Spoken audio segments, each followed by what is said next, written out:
નમસ્કાર, જય ભારત. કોળી સમાજની દીકરીનો આ બનાવ જે બન્યો છે આણંદની અંદર, તેને અત્યારે 13 દિવસ થઈ ગયા છે. 2 માર્ચ 2026ની વાત અને આજે 14મી તારીખ થઈ ગઈ છે. માર્ચ મહિનો છે. એમ મૃત્યુ સાથે 12 દિવસનો જે આંકડો હોય છે તે ખૂબ મહત્વનો હોય છે અને 12 દિવસની અંદર શું શું થયું તે આપણે જાણવાના છે. અને તેમાં પણ પોલીસે અત્યાર સુધી 1, 2, 3, 4 એમ 12 દિવસની અંદર કઈ કઈ તપાસો કરી છે, તેમણે કયા મોટા ખુલાસાઓ કર્યા છે, તેની આજે આપણે માહિતી લઈશું. એમ તો આખો બનાવ બની રહ્યો છે તેમાં પોલીસ કરતાં વધારે કોળી સમાજ જે છે તે 2 દિગ્ગજ નેતાઓની હાજરી માટે વલખા મારી રહી છે, ઝંખી રહી છે, તેમને બોલાવી રહી છે કે આ 2 દિગ્ગજ નેતાઓ આખા બનાવમાં ક્યારે બોલશે. આ 2 દિગ્ગજ નેતાઓ મૌન કેમ છે? શું ભાવનગર, રાજુલા કે મહુવા જે છે કે ગાંધીનગર તેનાથી આણંદ ખૂબ દૂર છે? ખેર, આ વાતને બાજુએ મૂકતા આપણે અત્યારે હવે ફરી પાછા આવીએ કે આ કેસમાં અત્યાર સુધીમાં પોલીસે કઈ કઈ તપાસ કરી છે અને અત્યારે પોલીસે એક પ્રેસ નોટ જાહેર કરી છે, તેમાં તેમણે કઈ તપાસ કરી છે અને કયા મોટા ખુલાસાઓ થયા છે તેની પર આજે આપણે વાત કરવાની છે. પ્રેસ નોટમાં સૌથી પહેલા પોલીસે આખી બનાવ બન્યું છે તે ક્યાં બન્યો છે, કઈ તારીખે બન્યો, કઈ રીતે બન્યો તેની આજે આખી વાત કરી છે.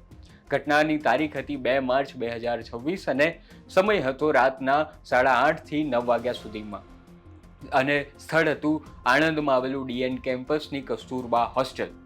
અને ત્યાંના રૂમમાં એક વિદ્યાર્થીની રહે છે, કોળી સમાજની દીકરી છે, 17 વર્ષની તેમની આશરે ઉંમર છે, 11 સાયન્સમાં તે ભણતી હતી. હવે આ 2 માર્ચે એવી ઘટના બની ને તેના કારણે તેણે કબાટના હુક સાથે પોતાનું દુપટ્ટો બાંધીને પોતાનો જીવ ટૂંકાવ્યો તેવી ઘટના સામે આવી. અને ત્યારબાદ જેવી આ ઘટના બની ત્યારે દરવાજો તોડીને તેમને બહાર કાઢવામાં આવી. આ પોલીસની જે તપાસ થઈ છે, તેમણે જે પ્રેસ નોટ આપી છે તેમાં લખવામાં આવ્યું છે. સાથે સાથે રેક્ટર જે હોય છે તે હોસ્ટેલને સંભાળતા હોય છે, તો અહીંની જે રેક્ટર છે, અહીંના જે રેક્ટર છે એટલે કે નીલમબેન વસાવા, તેમણે આ ફરિયાદ નોંધાવી છે. બીએનએસની કલમ 194 મુજબ આ ફરિયાદ નોંધાવવામાં આવી છે. અને હવે પોલીસે આજે આટલું કામ કર્યું છે, ત્યારબાદ શું તપાસ કરી છે તેની આપણે આજે વાત કરવાના છે. આ જેવી ઘટના બની ત્યારે કોળી સમાજના જે આગેવાનો છે, પરિવારો છે, તેમના બધાનું એક જ વસ્તુ કહેવું હતું કે દીકરીનો જીવ લેવામાં આવ્યો છે, ટૂંકાવવામાં નથી આવ્યો. દીકરીનો જીવ પાછળ કોઈકનો હાથ છે, કોઈકની સંડોવણી છે અને તેમને આવી શંકાઓ જતી હતી. અને ત્યારે પોલીસે પોતાની કઈ રીતની તપાસ કરી છે તેની વાત કરવાની છે. પોલીસે સૌથી પહેલાં તો પોસ્ટમોર્ટમ રિપોર્ટ કઢાવ્યો અને તેમાં તેમણે સગા વહાલાઓની હાજરીને પણ રાખી હતી. સૌથી પહેલાં કેસ નોંધ્યો, ત્યારબાદ પીએમ રિપોર્ટ કરવામાં આવ્યો, પોસ્ટમોર્ટમ કરવામાં આવ્યું અને પછી જે છે સૌથી મહત્વની ઘટના અહીં બની છે કે તેમણે તમામ લોકોના નિવેદન લીધા.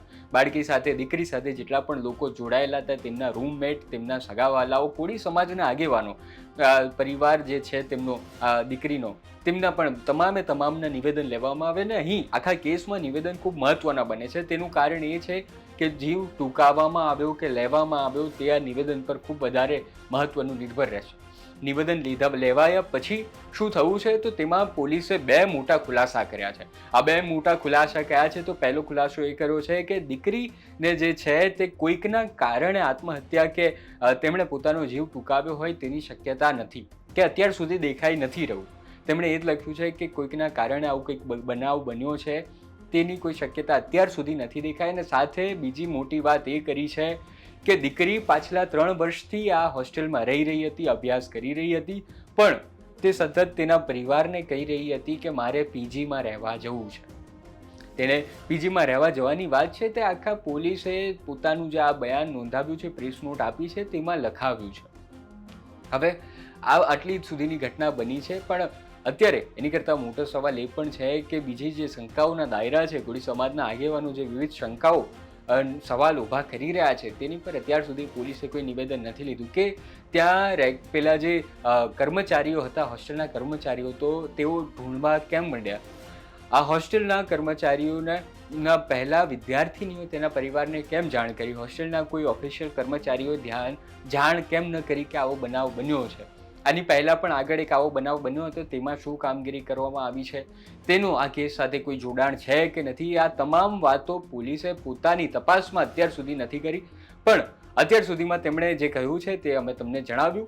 સાથે સાથે કોળી સમાજના જે આગેવાનો છે, કોળી સમાજનો પરિવાર છે, તેમની આખા કેસ પર ખૂબ વધારે નજર છે અને સાથે નજર એ પણ છે કે બે દિગ્ગજ નેતાઓ હજી સુધી આ કેસમાં આવ્યા કેમ નથી, તેઓ મૌન કેમ છે, શું કંઈક થોડું થોડું વાગે તો જ તેઓ જાય છે, જીવ ટૂંકાવા પર નથી જતા? આ સવાલ ખૂબ વેધક તેમની સામે થઈ રહ્યા છે, તેમને ચૂભી રહ્યા છે કે તે ખબર નથી, પણ અત્યાર સુધી તેઓ મૌન છે. અને સાથે પોલીસે 12 દિવસની અંદર જે તપાસ કરી અમે તમને જણાવી, સાથે જે નવા અપડેટ આવશે તે અમે તમને જણાવતા રહીશું. ધન્યવાદ, તમે અમારી સાથે જોડાયેલા રહો.